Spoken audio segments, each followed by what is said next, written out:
Hello नमस्कार, मैं हूँ नीलम और इजी मैथ विद नीलम में आपका स्वागत है।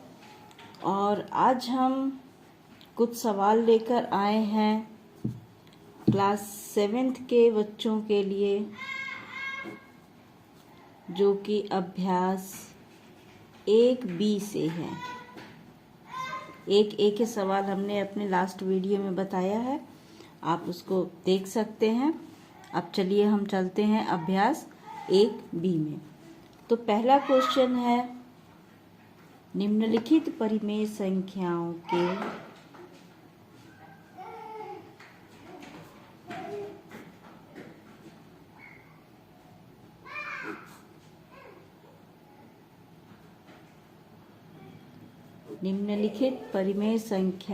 को उनके सरलतम रूप में लिखिए।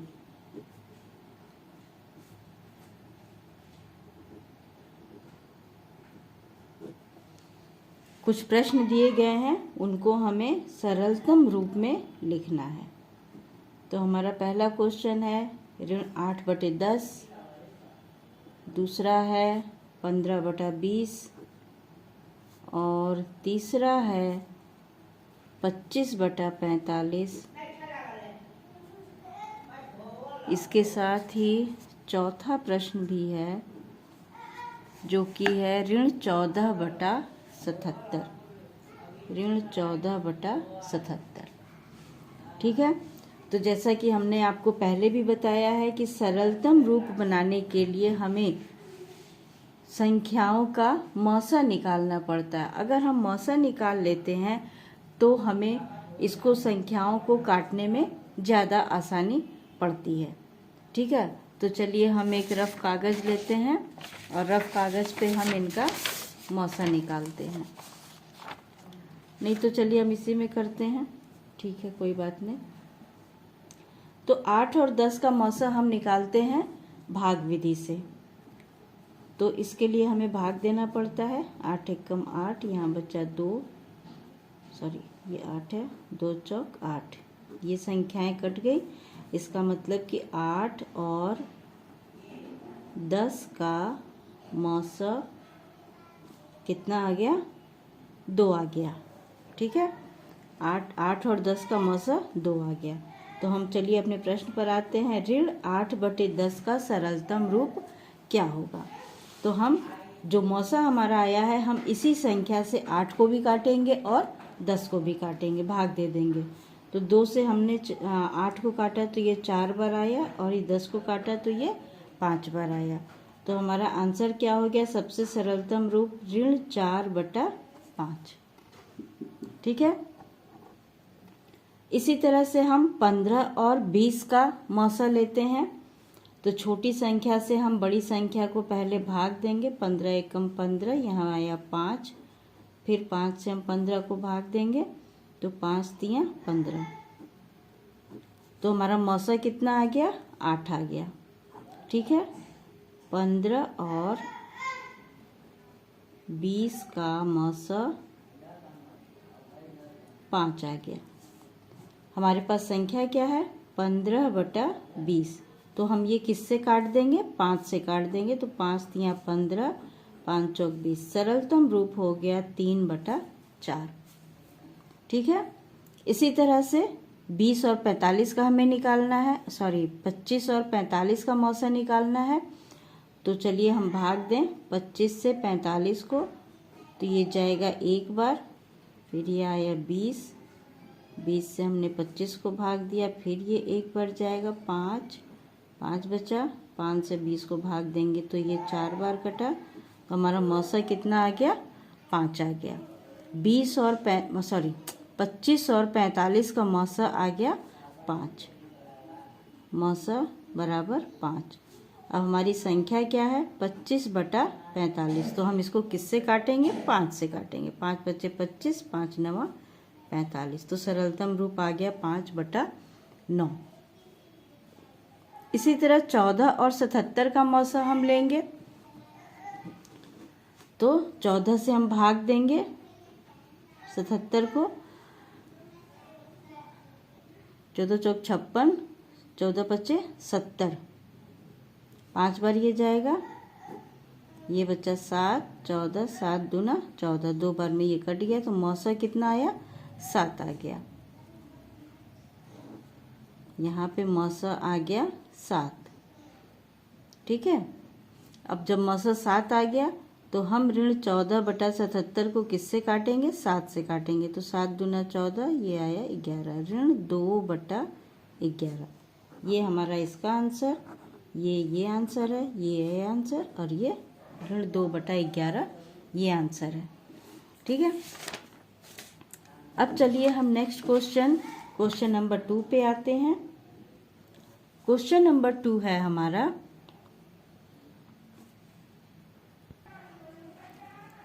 संकेतों ये कुछ संकेत दिए हैं, बराबर का निशान है और बराबर नहीं है, इज इक्वल टू और इज नॉट इक्वल टू। ये बराबर के लिए लगता है और ये जब संख्याएं बराबर नहीं होती हैं तो उसके लिए लगता है। में से चुनकर रिक्त स्थानों को भरिए। रिक्त स्थानों को भरिए। पहला प्रश्न है ऋण 4/5 खाली जगह ऋण 5/7। ये दो परिमेय संख्या हमारे पास हैं, ऋण 4/5 और ऋण 5/7।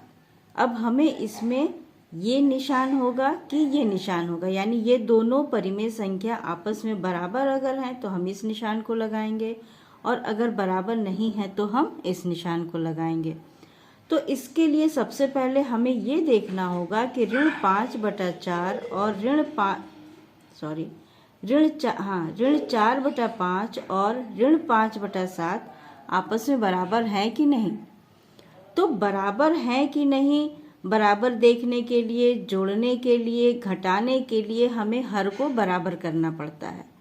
ठीक है, तो हर हम बराबर करेंगे तभी हम इसके आगे कुछ कर सकते हैं। तो चलिए हम हर को बराबर करते हैं। ये है ऋण 4/5 और दूसरी संख्या है हमारी ऋण 5/7। तो हम इस 7 का गुणा इसमें भी कर दें और इसमें भी कर दें, और इस 5 का गुणा हम इसमें कर दें और इसमें कर दें। मतलब एक दूसरे के हर का गुणा हम अंश और हर में कर दें। ठीक है, ये जो 7 है ये इसका हर है और ये जो 5 है ये इसका हर है। तो अब चलिए हम देखें दोनों संख्याएं क्या होती हैं। ये हो गया ऋण 28/35 और ये हो गया ऋण 25/35। ठीक है, तो जब हमने हर को बराबर किया तो हमारे पास क्या आया, एक आया ऋण 28/35 और दूसरा आया ऋण 25/35। तो ये दोनों तो बराबर है नहीं, ये दोनों बराबर नहीं है, तो इसका मतलब यहाँ पे क्या होगा, ये बराबर नहीं है। -4/5 इज नॉट इक्वल टू -5/7। ठीक है, इसी तरह से मतलब कुल मिला के हमारे कहने का ये मतलब है कि हम तुलना करते हैं या हम जोड़ते घटाते हैं परिमेय संख्याओं को या भिन्न को, तो हमें हर को बराबर करना पड़ता है। और ये प्रक्रिया जो हमने अपनाई है ये हर को बराबर करने की है। ठीक है, तो चलिए अगला क्वेश्चन है 7/11 ऋण 7/11। 7/11 और ऋण 7/11। अब क्या ये दोनों बराबर हैं? तो हम देखते हैं कि यहाँ ऋण 11 है, ये 11 है, तो ये तो बराबर नहीं हुआ। तो हम क्या करेंगे, किसी एक को हम दूसरे के बराबर करेंगे। ठीक है, तो इसके लिए ये अगर हम ये देखें, संख्या तो बराबर है लेकिन निशान बराबर नहीं है। तो हम इसको क्या करेंगे, 7/-11 को अगर हम धनात्मक बनाएं तो हमें ऋण 1 से यहाँ गुणा करना पड़ेगा, अंश और हर दोनों के लिए, ठीक। और ये तो ऋण 7/11 है ही है। अब ये क्या हो गया, ऋण 7 माइनस माइनस प्लस हो गया, ऋण 7/11, और ये है ऋण 7/11। तो ये दोनों आपस में बराबर हैं, इसलिए ये दोनों परिमेय संख्याएं भी आपस में बराबर होंगी, ठीक है। अगला क्वेश्चन हम चलते हैं। ग है ऋण 8/5 और खाली जगह ऋण 7/4। अब इसके लिए फिर हमें वही करना होगा, हर बराबर नहीं है तो हमें हर को बराबर करना होगा। तो हम पहले अपनी संख्याओं को लिख लें। ये है ऋण 8/5 और दूसरी संख्या है ऋण 7/4। तो ये जब दोनों ऋण ऋण है तो ये हम -1 से ऊपर नीचे गुणा करके हम इसको प्लस बना सकते हैं। अब हमारे पास ये 5 है, ये 4 है, तो हम इसको 4 से गुणा कर दें, इसको 4 से गुणा कर दें, और यहाँ पे हम 5 से गुणा कर दें, यहाँ पे 5 से गुणा कर दें। मतलब जैसा हमने बताया है कि एक दूसरे के हर से हम दूसरे के अंश और हर में गुणा कर देते हैं। जैसे इस हर का गुणा हमने अंश में और हर में किया, और इस हर का गुणा हमने इस अंश और इस हर में किया। तो ये हो गया -32/20 और ये हो गया 35/20। अब देखिए आप, क्या ये दोनों आपस में बराबर हैं? बराबर ये नहीं है, तो हम इनको लिख देंगे कि ये बराबर नहीं है। इसी तरह अगला क्वेश्चन है 14/16 ऋण 21/16, ठीक है। तो यहाँ पे तो ये हर बराबर दिख रहा है कि हाँ ये हर बराबर है, लेकिन हम इसका निशान भी हम बराबर कर दें। तो जैसे हमने पिछले क्वेश्चन में आपको बताया है 14/16 है, तो हम इसको ऋण 1 से गुणा कर दें अंश में और हर में, और ये तो हमारा ये रहेगा ही। तो ये क्या आ गया, ऋण 14/16, और ये आ गया ऋण 21/16। क्या ये दोनों बराबर हैं? ये दोनों बराबर नहीं है, तो हम इसको क्या लिख देंगे, ये बराबर नहीं है, ठीक है।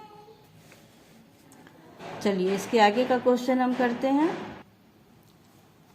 थर्ड क्वेश्चन है हमारा, निम्नांकित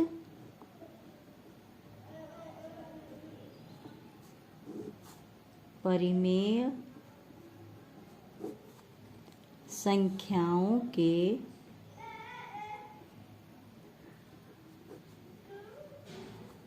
जोड़ों में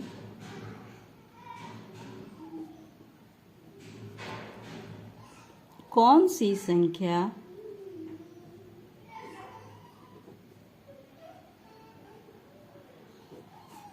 असमान है?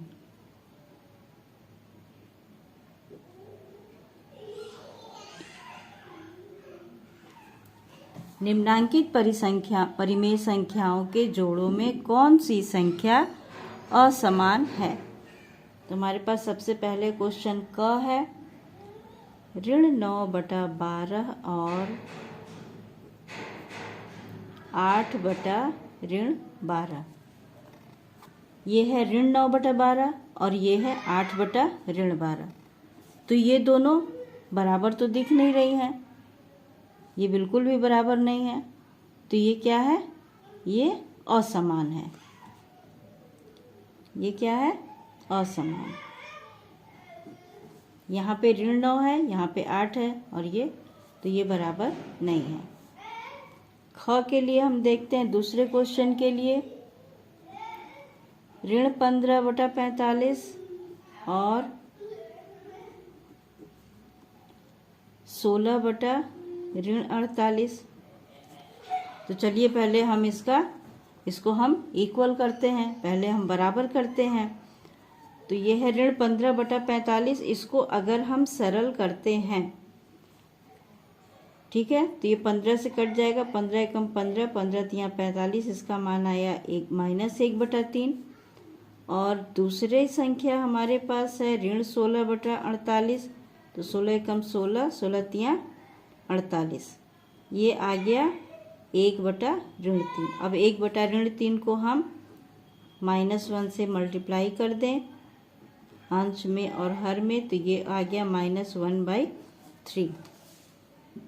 तो हमारी एक संख्या आई -1/3 और दूसरा पेयर आया -1/3, यानी इसकी जो वैल्यू आई है वो -1/3 और -1/3 दोनों ही ये बराबर है। तो जब दोनों बराबर है तो ये क्या है, समान है। ठीक है, अगला है ग, ऋण 7/21 और 3/9। अब इसको भी जब हम सरल करेंगे ऋण 7/21 को, तो 7 एकम 7, 7 त्रिका 21 हुआ, ऋण 1/3 हुआ। और इसको जब हम करते हैं 3/9 को, तो 3 एकम 3, 3 तियाँ 9, ये भी हुआ 1/3। तो 1/3 को हम जैसे हम इसके पहले कर रहे थे वैसे ही हम मल्टीप्लाई करके करेंगे, तो -1/3। तो -1/3 ये भी है, -1/3 ये भी है, तो इसका मतलब ये जोड़ा समान है। अगला क्वेश्चन है घ,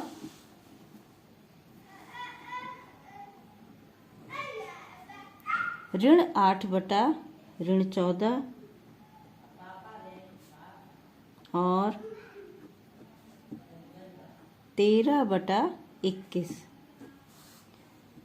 तो ऋण 8/14 को जब हम सरल करेंगे तो 2 चौक 8, 2 सत्ते 14, ये हो गया 4/7। और 13/21 को हम सरल करेंगे तो ये 13/21 ही रहेगा, क्योंकि 13 एक अभाज्य संख्या है। तो हम देख रहे हैं कि ये दोनों बराबर नहीं हैं, तो ये जोड़ा भी असमान है, आपस में बराबर नहीं है। ठीक, चलिए इसके आगे हम अगला क्वेश्चन बताते हैं। अगला क्वेश्चन है हमारा कि निम्नांकित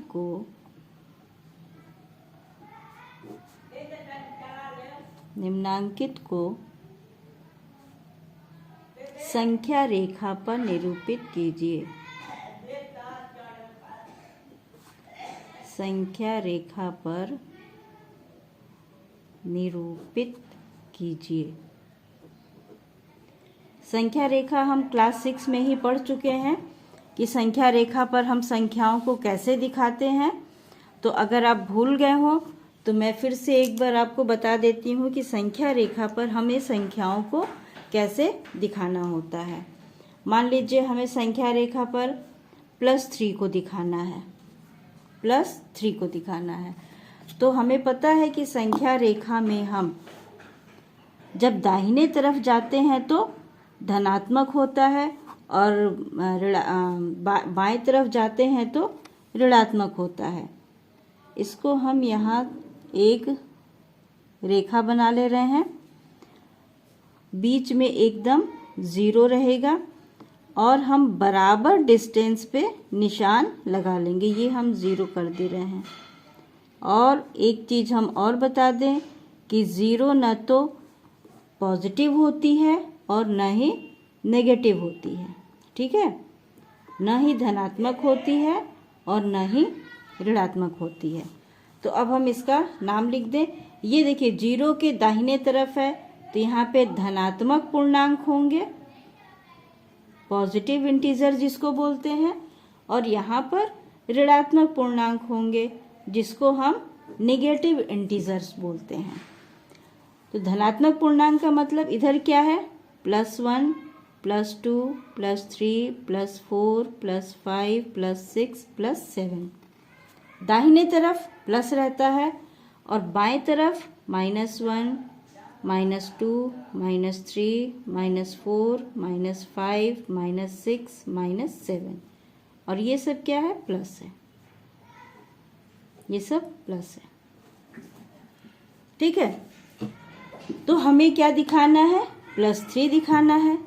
तो +3 हमारा कहाँ से जाएगा, ये हमारा है +3, ये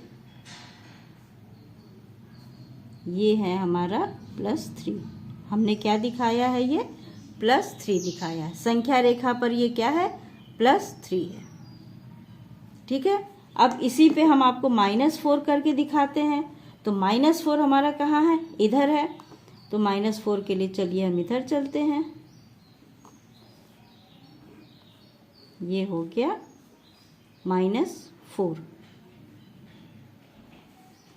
देखा, 0 से दाहिने तरफ राइट साइड में पॉजिटिव इंटीजर यानी धन पूर्णांक दिखाते हैं और ऋण पूर्णांक को कहाँ दिखाते हैं, 0 के लेफ्ट तरफ, बाएं तरफ। ठीक है, तो ये तो सीधा सीधा है कि नंबर कैसे दिखाते हैं। हमने इस पे आपको जोड़ना भी सिखाया है, गुणा करना भी सिखाया है, घटाना भी सिखाया है। आप हमारा पुराना वीडियो देख सकते हैं, उसमें हमने बहुत अच्छे से डिटेल में सिखाया है। तो हमारा क्वेश्चन 4th है कि 3/4 को संख्या रेखा पर दिखाना है। ठीक है, तो ये धनात्मक तो दिख ही रहा है, धनात्मक है ये। तो चलिए हम संख्या रेखा बनाते हैं पहले।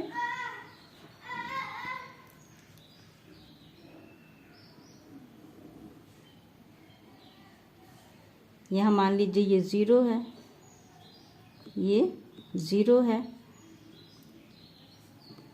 अब हम इसको निशान लगा देते हैं। कितना दिखाना है, 3/4। 3/4 का मतलब ये 1 से कम है, ये 1 से कम है। तो 1 2 3 4 यहाँ पर हमने 1 रखा है।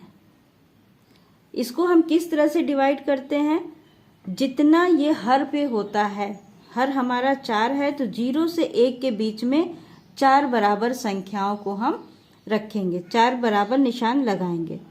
तो 1 2 3 और ये 4 हो गया।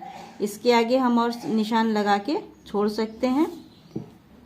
अब ये क्या है, 3/4 है, तो 3/4 का मतलब ये जो पहला निशान लगा है वो क्या है, 1/4, ये है 2/4, ये है 3/4 और ये है 4/4। 4/4 जो कि 1 के बराबर हो गया। ये हो गया 5/4, ये हो गया 6/4, ये हो गया 7/4, ये हो गया 8/4। ऐसे ही आगे चलते चला जाएगा। ठीक है, तो हमको क्या दिखाना है, 3/4। तो 3/4 हमारा कहाँ है, ये है हमारा 3/4। तो हमने इसको दिखा दिया, ये है हमारा 3/4। हमको ध्यान क्या देना है, हर पर ध्यान देना है। जितना हमारा हर होता है हम उस संख्या को, जैसे 4 है तो हम 0 से 1 के बीच में 4 बराबर भागों पर निशान लगाएंगे। ठीक है, अगला हम दिखाते हैं आपको 3/5। ख है 3/5। तो चलिए इसमें भी हम क्या करेंगे, 0 से 1 के बीच में हम 5 बराबर भाग करेंगे।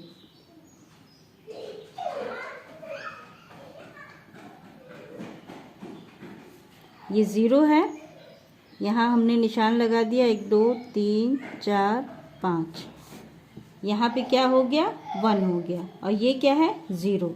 अब यहाँ से यहाँ तक की दूरी कितनी आई, 1/5, 2/5, 3/5, 4/5, 5/5, 5/5, 1 हो गया। ये निशान जो देख रहे हैं ना, यही है ये। ठीक, इसके आगे फिर ये जाएगा तो 6/5, ये सेम डिस्टेंस रहेगा, डिस्टेंस बिल्कुल भी कम ज़्यादा नहीं होगा। 8/5, इस तरह से ये चलता चला जाएगा। तो हमें क्या दिखाना था, 3/5, तो हम ये 3/5 दिखा देंगे। ये हमारा है 3/5। ठीक है, बहुत ही आसान है। आप इसको देख के बिल्कुल मत घबराइए कि अरे नहीं ये तो परिमेय संख्या है तो ये कैसे निरूपित होगा। ठीक है, तो इसी तरह से बाकी के 2 क्वेश्चन हमने छोड़ दिए हैं, 5/8 और 3/16। आप इसी तरह से इसको कर लेंगे, ठीक है। और इसके बाद हमारा 5वां क्वेश्चन भी है, जो कि परिमेय संख्याओं के जोड़ों में कौन असमान है।